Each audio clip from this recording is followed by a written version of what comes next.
అరెండల్పేట 13/2 Amaravati book house లో మాజీ మంత్రి డొక్క మాణిక్యవర ప్రసాద్ ప్రెస్ మీట్ నిర్వహించారు. ఈ సందర్భంగా ఆయన మాట్లాడుతూ నారా చంద్రబాబు నాయుడు బడ్జెట్ ప్రవేశపెడితే అప్పులు ఎవరైనా చేయొచ్చు అంటావా జగన్మోహన్ రెడ్డి అని మండిపడ్డారు. నేను అప్పులు చేశాను, మీరు కూడా అప్పులు చేయండి అంటావా అని అన్నారు. రవిశాస్త్రి కథలో ఆయనలా ఉన్నావని అసెంబ్లీకి రాకుండా ఇంట్లో ఉండి ప్రెస్ మీట్లు పెట్టుకుంటావా అని అన్నారు. వైసీపీ పార్టీ మీద పార్లమెంట్లో డిబేట్ జరగాలని పార్టీలో 11 మంది రాజీనామా చేయండి అని అన్నారు. ఈ కార్యక్రమంలో Darshanapu Srinivasa Rao, Prathipadu in charge BJP Palakala Venkat, Janasena party Bodala Ashok Kumar, నగర కార్యదర్శి పాల్గొన్నారు. రాష్ట్ర బడ్జెట్ మీద, రాష్ట్ర అసెంబ్లీ సమావేశాల మీద ప్రెస్ మీట్ చేస్తా ఉన్నారు. ప్రతి వారితో మాట్లాడుతున్నారు, మీడియాతో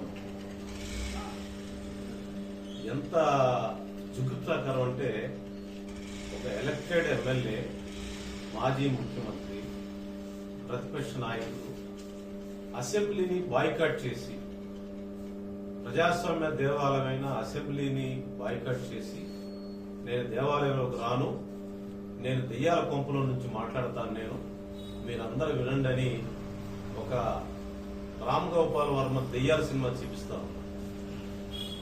ఏంటండి అది? ఒక ఎలక్టెడ్ మెంబర్, అసెంబ్లీలో ప్రతిపక్ష నాయకుడు, ఒక రాజకీయ పార్టీకి అధ్యక్షుడు, మాజీ ముఖ్యమంత్రి అసెంబ్లీని గౌరవంగా చూడకపోతే సమాజానికి ఏం గౌరవం వెళ్తుంది? రాజ్యాంగం నువ్వు ఎట్లా గౌరవించినట్టు, చట్టాన్ని నువ్వు ఎలా గౌరవించినట్టు, ప్రజాస్వామ్యానికి నువ్వు ఏం విలువిస్తున్నట్టు, నువ్వు అక్కడ ఉండి దేవాలయంలో ఉండి, రాజ్యాంగ దేవాలయంలో ఉండి, ప్రజాస్వామ్య దేవాలయంలో ఉండి నీ వాడి వినిపించాలి.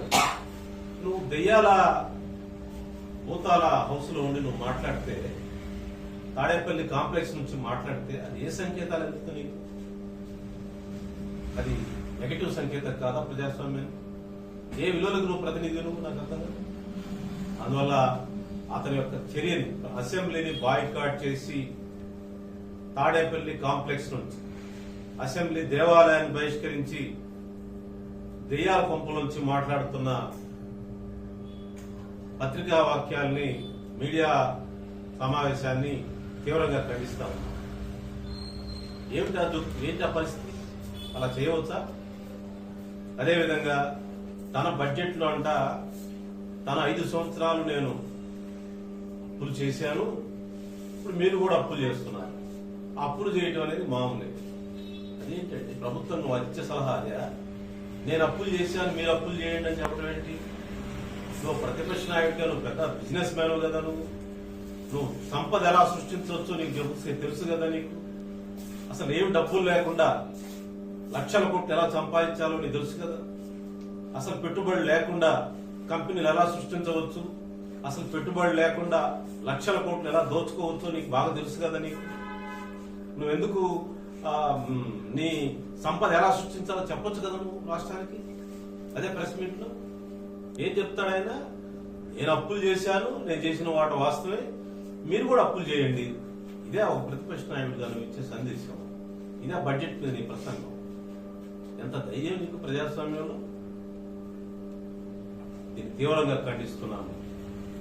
అతను ఎలా ఉందంటే, ఇప్పుడు నేను ఇంకా ఒక రావిశాస్త్రి గారి కథలో, రావిశాస్త్రి గారి రచయిత కథ రావిశాస్త్రి గారి తెలుసు కదా, రావిశాస్త్రి గారి కథలో అడవిలో హైనా మాట్లాడుతుంది. హైనా జంతువు ఏం చేస్తే మనుషుల్ని మాట్లాడినట్టుగా మాట్లాడుతుంది, అరుస్తుంది. మనుషులు మాట్లాడితే అరుస్తుంది.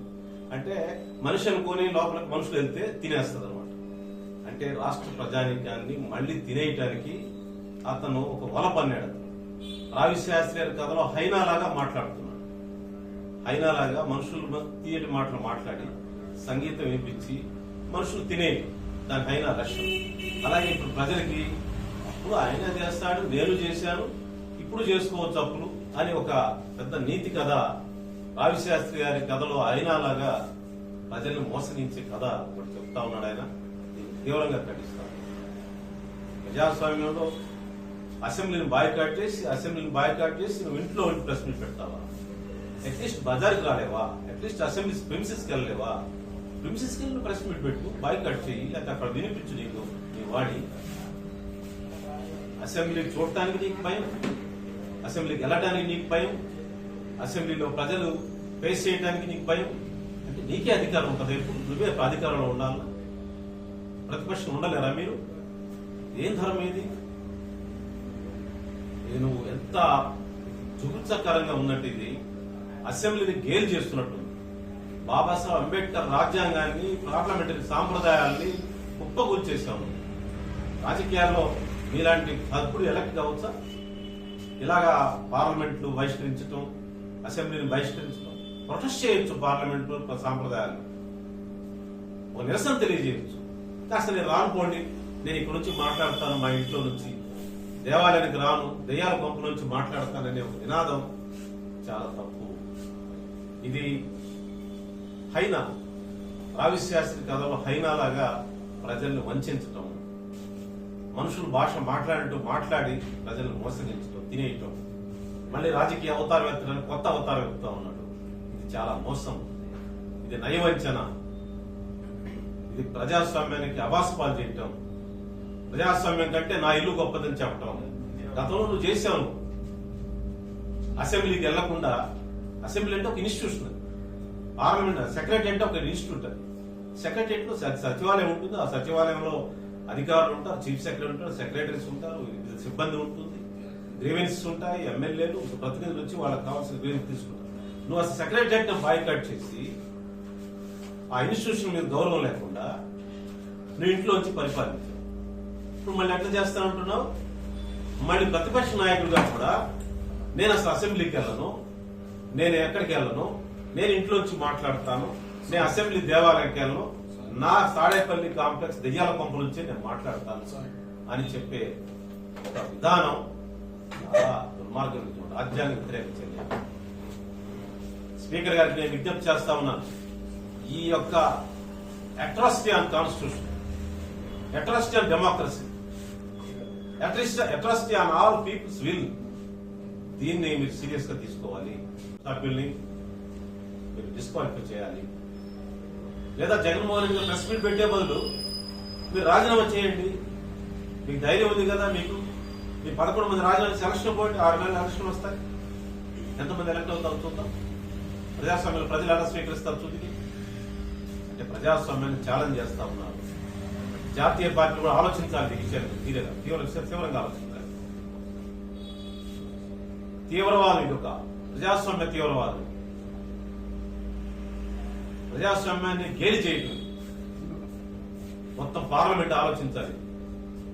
పార్లమెంట్ లో అసెంబ్లీకి హాజరు కాకుండా ఎలక్టెడ్ మెంబర్స్ ఈ విధంగా బయట ఇలాంటివి చేస్తున్నది ఎలాంటి సాంప్రదాయానికి, ఎలాంటి విలువలకి, భవిష్యత్తుకి దారితీస్తుంది?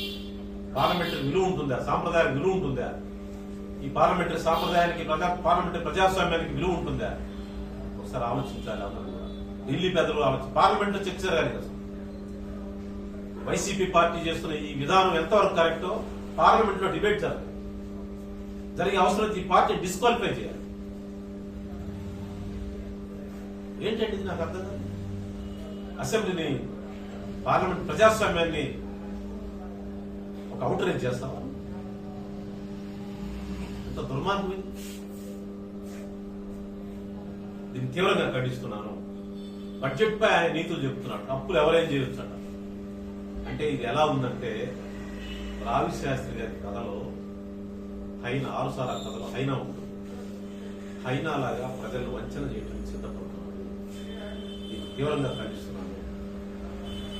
బడ్జెట్ ప్రవేశపెట్టారు, దాంట్లో వివిధ పద్ధతుల కింద చంద్రబాబు నాయుడు గారు, ఫైనాన్స్ మినిస్టర్ పయ్యావుల కేశవ్ గారు, వీళ్ళంతా అగ్రికల్చర్ కింద, ఇరిగేషన్ ఎప్పుడైనా పెట్టారు? ఆస్తులు క్రియేట్ చేయడం బడ్జెట్ పెట్టారు మీరు? ఎప్పుడన్నా ఇరిగేషన్ శాఖ పనిచేస్తున్నట్టుగా ఉందా?